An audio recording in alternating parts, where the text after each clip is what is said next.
Prop 13, you mentioned Prop 13. What are your thoughts on Prop 13? Well, my personal thoughts or the organization thoughts? Whatever. So, I mean, I think that there are a number of issues that have led us to where we are today, and one of the big questions is our tax system. And I think we're probably all in agreement on a lot of the stuff that that we think either needs to change or at least needs to be really dove into with a real discussion. There were a lot of ramifications of Prop 13, and I think in some ways we've been fishtailing back and forth since then.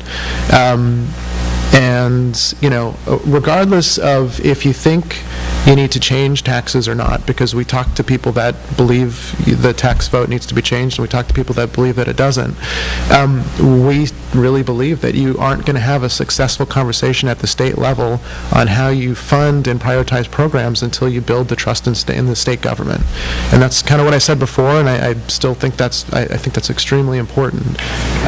So, when we talk about the 2/3 budget vote versus 2/3 budget and tax vote reduction, one of the big reasons is you can't even have that conversation and expect to get anywhere on the ballot with 2/3 taxes. And that's, I think that's just a political reality of today.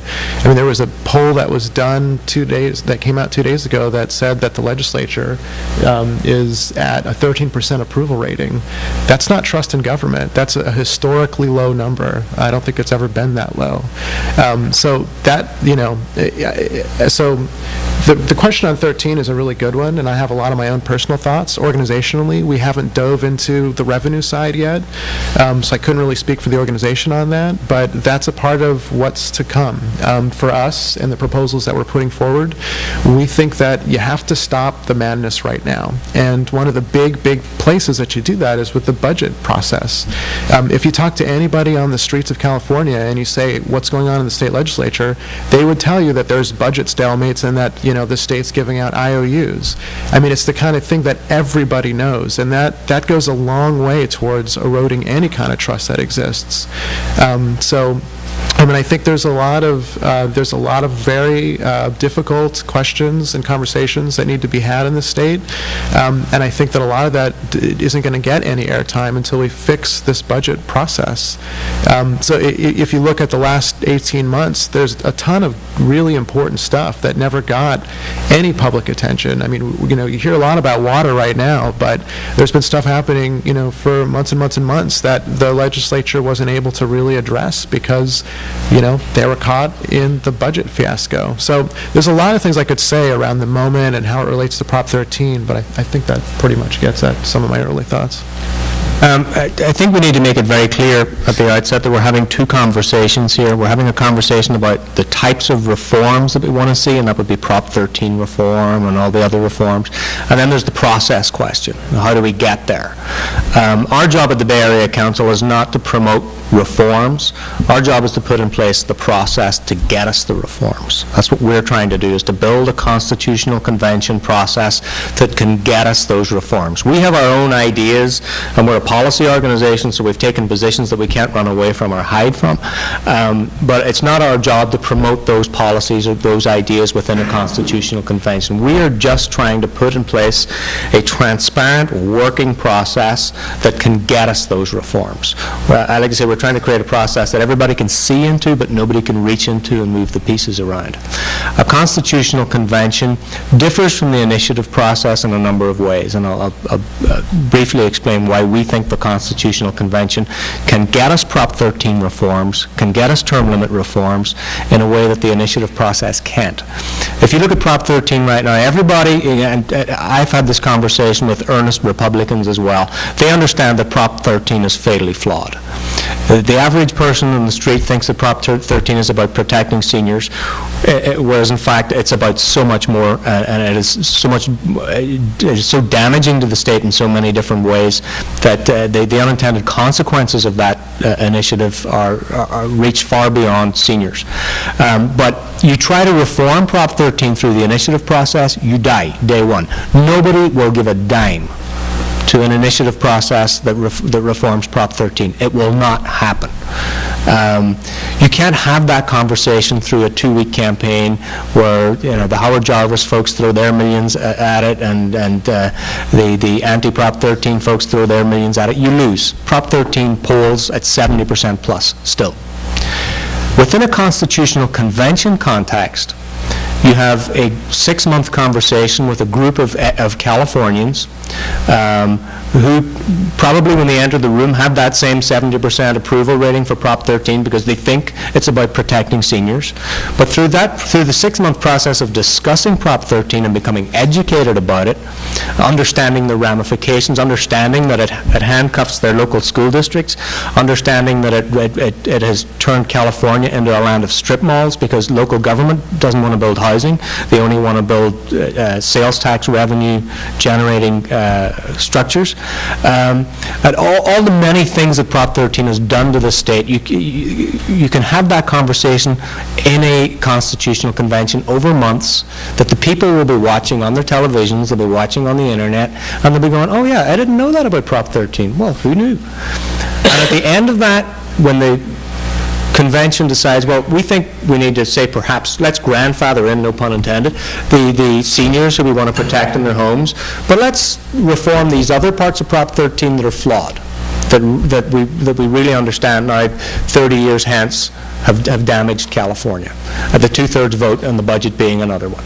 Let's reform those parts of Prop 13 that really need reforming and leave those parts that we really think need to be protected, and whether you think seniors need protection in the housing, that's another issue.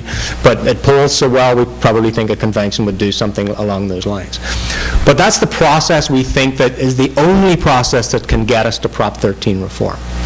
The initiative process will get torpedoed day one. We also think term limits is another issue that polls. If you had a term limit initiative tomorrow, the voters would vote to shorten term limits.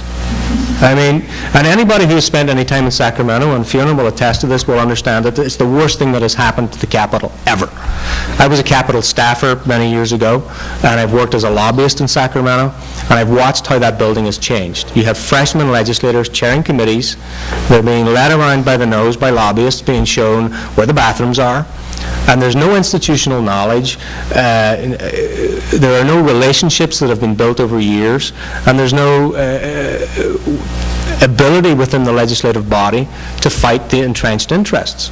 So, but you can't have that conversation through the initiative process, but you can have that conversation in a constitutional convention. So that's the process side of things. The reforms, we have our ideas on what reforms we'd like to see, and I think we agree with everybody else here at the table on what those reforms need to be. But for us, it's a question of process. What process can get us there in the quickest and most efficient manner? Well, let's talk about the delegates, since you mentioned that. And I think, everybody wants reforms, but they always want to be in control of the process. Like, who is going to be the one, the delegates making the decision? So what are your proposals for who gets to be part of the convention? How many people? How are they chosen? This is the most difficult question to answer when it comes to putting together a constitutional convention. Who gets to sit on the convention? How do you build a constitutional convention that is A, neutral, not in anyone's pocket, that's B, that's qualified and educated and knows what they're talking about? So it's a delicate balancing act, and from the outset we understand that there's no perfect method. There's no method that you can please every person in the state. There's no method that will please every interest group in the state, but there are some methods that are better than others. So there are 3 possible ways of doing this. You have an election, and where delegates run, say in assembly districts. Each assembly district gets 3 delegates. Delegates, by the way, have to be representative by population, so the assembly districts are designed that way. So if we did that, we would more than likely get Labour running their slate of candidates, Howard Jarvis running their slate of candidates, Democrats, Republicans, Greens, everybody running their slates of candidates, and we'd end up with a constitutional convention that looks very similar to the legislature. And that's not what we want. So we discarded the election model pretty early in the process. The second model that we looked at for a very long time was the scientific random selection model. Have each assembly district select, say, 200 people randomly through DMV rolls, taxpayer rolls, election rolls, to get the broadest, most diverse collection of people from that assembly district. The plan was to sequester them for a weekend in a room like this, and have them talk about the Constitutional Convention, their ideas, what a Constitutional Convention would involve, the sacrifices that they would have to take time off work, etc., and serve. And that group then would self-select, say, 5 people to go forward and represent their assembly district. That way you would sort of weed out a lot of the gadflies and the crazies, and you would get 5 well-qualified people from that assembly district, self-selected by their peers from a random selection model.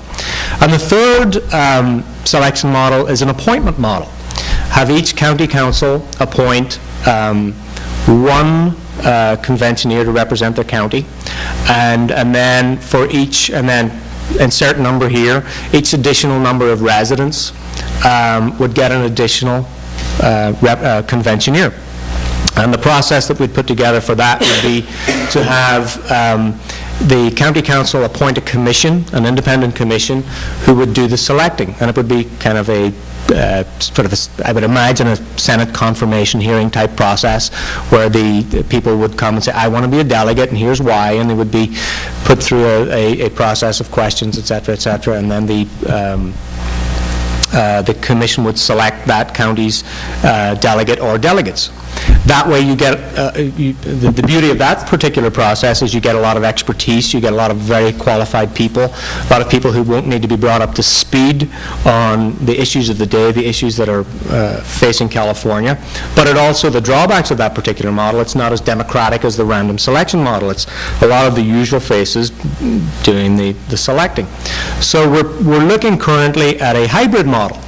Have a portion of the delegates be selected randomly, and a portion selected through that appointment process. So you get a convention that's composed of average Californians, self-selected by their peers by assembly district, plus some appointed by county, and who would more than likely be a little more qualified and a little more educated to the issues of the day. And that way you get sort of the best of both worlds. Not a perfect selection model by any means, but we think we're getting close to probably the best selection model. We've got a ways to go. We're still tinkering with the process, and we say we're not going to get a perfect process, but I think we can get a good process. And as we've said from day one, since we embarked on this, we can never let the perfect be the enemy of the good, because the problems facing California are so dire. We can't let the thing fall apart on a minor delegate selection issue that may not amount to too much at the end of the day. How many people are you talking about? Well, if we did the third model, the county selection model, it would be somewhere around 200 total delegates. The hybrid model could be 2 to 3 times that number. We haven't decided on a final absolute number, what would work best. Other states have constitutional conventions regularly. This is not something that's a very radical idea outside of California, and the numbers differ from state to state. Some states will have them by assembly district, 1 per, and their conventions look just like their legislatures. We think California is such a large and a diverse state that our convention would have to be larger than our elected body as it currently stands. So I would guess, and don't quote me on this, it would be somewhere in the 400, but it could be bigger, it could be smaller. And then how do they decide what issues? Because I guess what happens is they would go through all the issues and I guess vote to put it on the ballot? Constitutional conventions in other states and in other countries operate by consensus. They're very different from legislative bodies. Legislative bodies are composed of caucuses and political parties. This will be a neutral, apolitical body. So they don't come with the kind of baggage that, no offense, Fiona, that legislators bring with them. They're not championing any particular interest. They don't accept campaign contributions. They don't have to, actually they won't be allowed to meet with anybody outside the convention hall to discuss issues. They will be very strictly confined by Brown Act and by all sorts of jury sequestration type rules and regulations. But they operate by consensus. You generally get constitutional conventions voting on issues 85, 90, 95% in favor or against of propositions and proposals. How the convention would be staffed would be up to the convention. They would make that decision more than likely. We're proposing that the FPPC, the Fair Political Practices Commission, would perhaps put together a team of experts to advise the Constitutional Convention. That's one idea we're exploring. That's a pretty neutral arbiter that everybody in the state, to most degree, respects. But the convention would most likely it would operate by Robert's rules, but it would put together its own operating structure and its own rules of operation.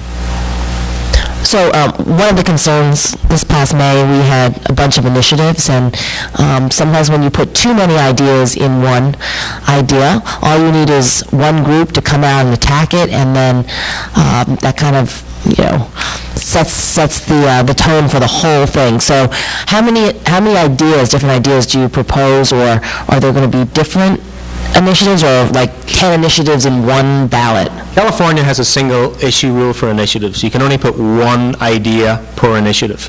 That doesn't apply to the outcomes of a constitutional convention. The Constitutional Convention can come up with 50 reforms and put them all on one ballot. It would be, here's the new Constitution, which we came up with. Vote for this, or vote for the old Constitution, the one that we know that doesn't work. This might not work either, but it's worth taking the risk. We did a lot of work. A lot of very smart people came through the building and explained to us what the problems were, what the best solutions were, and this is what we came up with. So that the single issue rule doesn't apply. Within those 50 revisions, there will be something for everyone to hate. Well, that's without a doubt. But it will be very difficult for interest groups to take shots at it, because it's a product of the people. The people of California came up with these revisions. If you want to take shots and empty your war chest attacking the work of the people, go for it. Again, that's another way it differs from the initiative process. The initiative process is, by and large, they're crafted behind closed doors and smoke-filled rooms in California Forward's case, by a lot of very smart people. But if you look what happened in May, the same thing happened. We had a series of initiatives that were consensus initiatives, Republicans and Democrats agreeing on the types of crisis reforms we needed in the middle of our budget malaise. The voters turned against them unanimously because it wasn't a Sacramento sort of ivory tower type solution. It would be very difficult we expect them, some opposition, to take shots at the product of the convention, but it's a very difficult political argument to make. We don't like the reforms that the people have proposed. That's how we hope it will come. Dennis, talking about the initiatives, why do you think the initiative process would be better? Well, so there's a lot of things that people have said that I definitely agree with. And one of the big ones is, what we're proposing are policies, and what we've just been talking about is a process. And we've been through a process. I mean, we've been talking to people, 20,000 people, face-to-face, in meetings like this, in meetings with one or two people. None of this is online. This is all face-to-face over the last 2 years. And that's an undercount. None of the proposals that we're putting forward are things that we came up with ourselves. It's all stuff that has been thought through and vetted by a lot of other people. We're multi-partisan, so it is a real cross-section of California who has weighed in on our proposals. So, there's a couple of things that I think are really important to say. One is timing is everything. There was a constitutional revision in the 90s that was enacted when there was a crisis, and it was a 3-year process, and at the end of the process, the crisis was over, and the public will to enact those revisions disappeared. And I don't know when, things will change for California. It might be in a couple of years, it might be in 4 years. Obviously, the sooner the better, but the reality is there's a window of opportunity where the public is interested and willing to make big changes. And California has always had a very robust economy.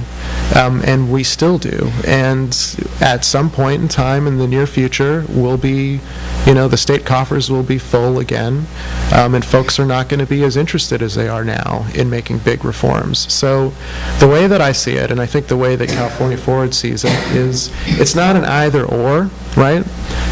We're proposing some changes that we think will make a big difference, and those changes are things that are going to be on the ballot in a year.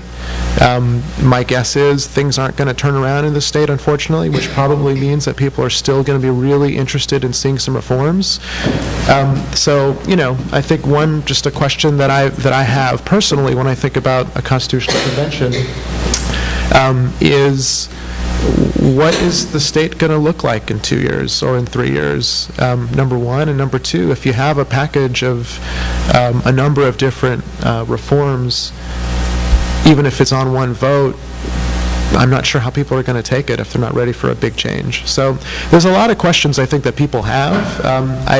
Organizationally, we don't see ourselves as oppositional to the Constitutional Convention at all.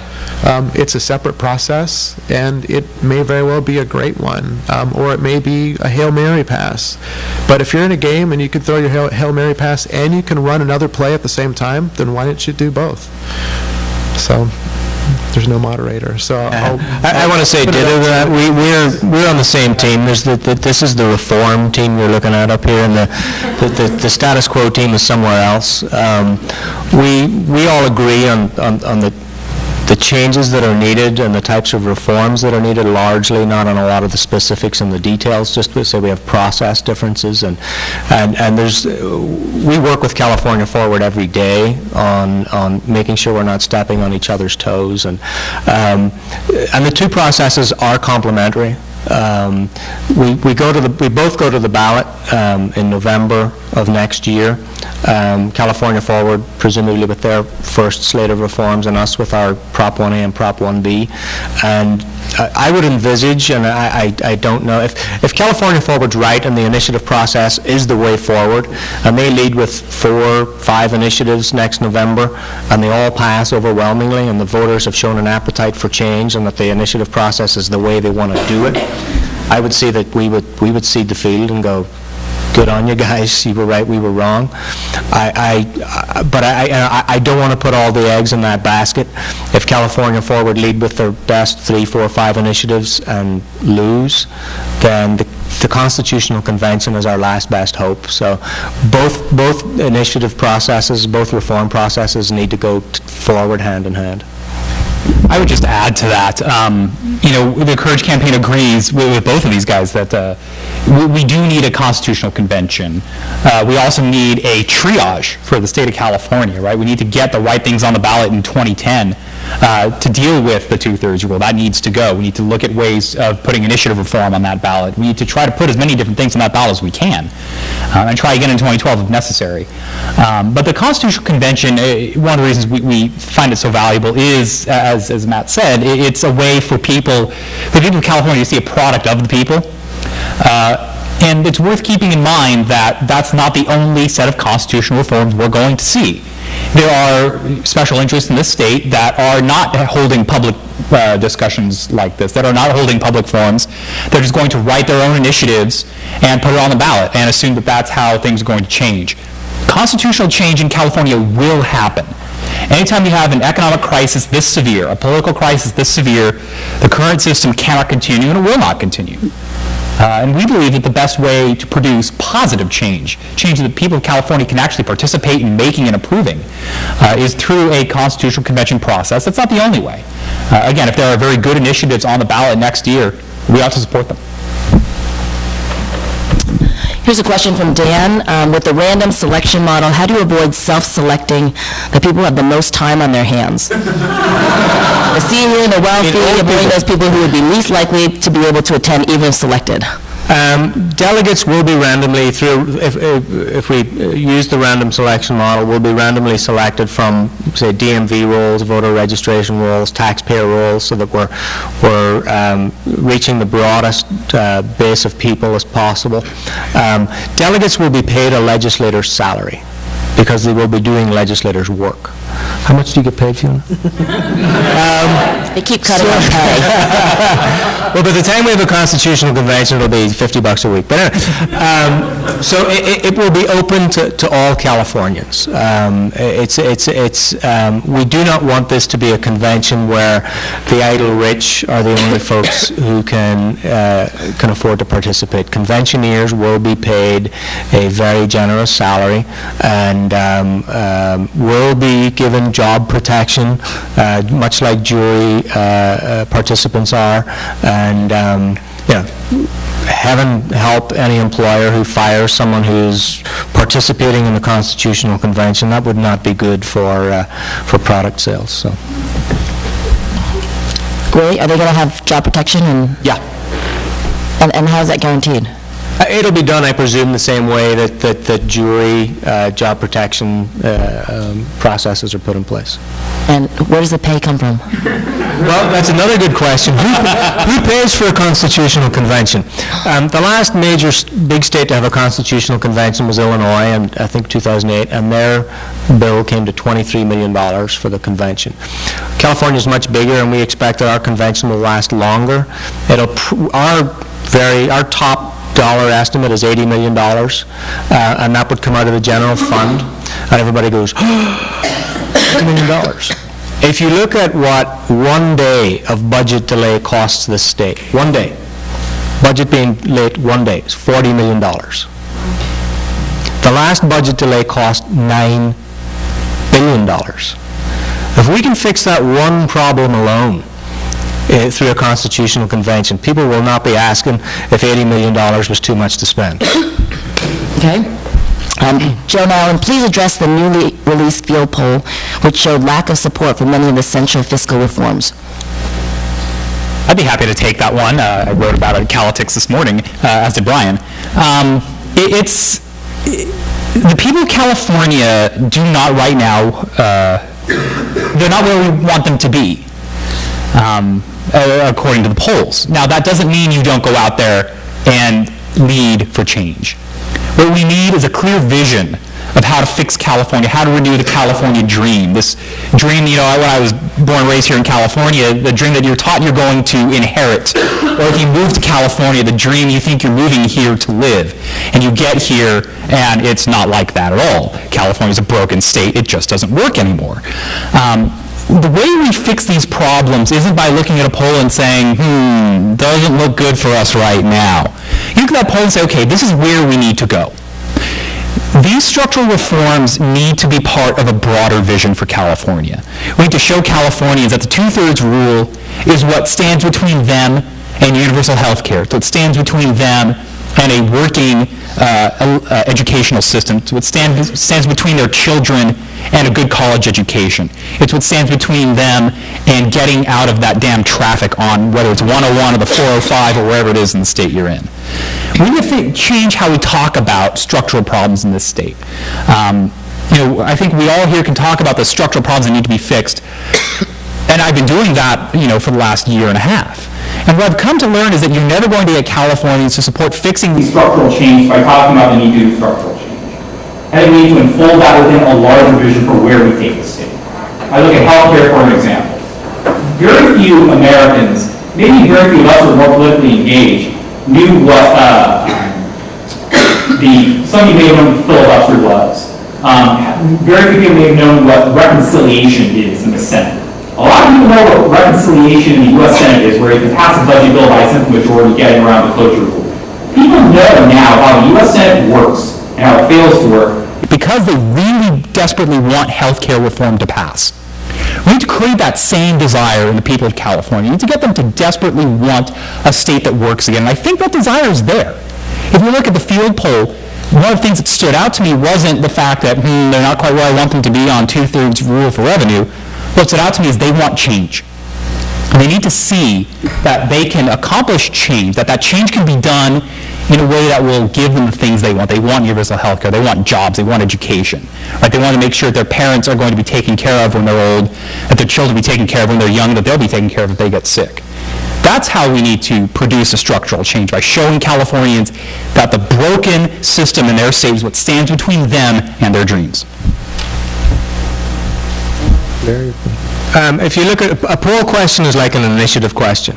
What do you think about the two-thirds vote rule? 70% of Californians think, hell yeah, love it. Don't want to give those legislators any more authority to put their hand in my pocket. If you ask a voter, what do you think about the two-thirds vote rule if you know that there are only 3 states in the Union that have this requirement, and 2 of them have built-in supermajorities from one party or the other, that California is the only state that has it and does not have that supermajority. We're the only state that is handcuffed in that way. How would you feel about the two-thirds vote if you knew that it cost the state $9 billion in the last budget cycle? That's a conversation, again, you can have in a constitutional convention. You can impart that knowledge to the people in the room. You can't do that through the initiative process because it's just like a poll question.